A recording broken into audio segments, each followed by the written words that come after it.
Tu não gosta do colégio? Não gosto. Por quê? Porque não. O que é que tem lá no colégio? Tem muita criança. E tu não gosta de criança? Não gosto. Por quê? Por que não?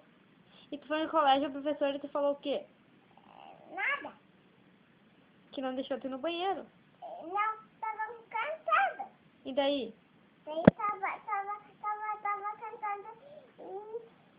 e daí eu tava pedindo pra fazer xixi. E daí o que aconteceu? Não deixou eu fazer xixi. E daí? Aconteceu uma coisa, eu olhei, sabe, tava. Eu dei um tapa nela. E daí? Ela chamou a Dalva. E ele chamou a Dalva. E a Dalva fez o quê? Ficou baba com ela. E falou o quê? Ficou bravo que jeito? Dois cabeças assim. Ah, não pode, tem que ir na aula. Mas as pessoas pegam a minha mamãe. Não pego, não. Pegam sim. Aí a gente sabia da creche. Essa professora nunca ficou. Não fico na creche? Não.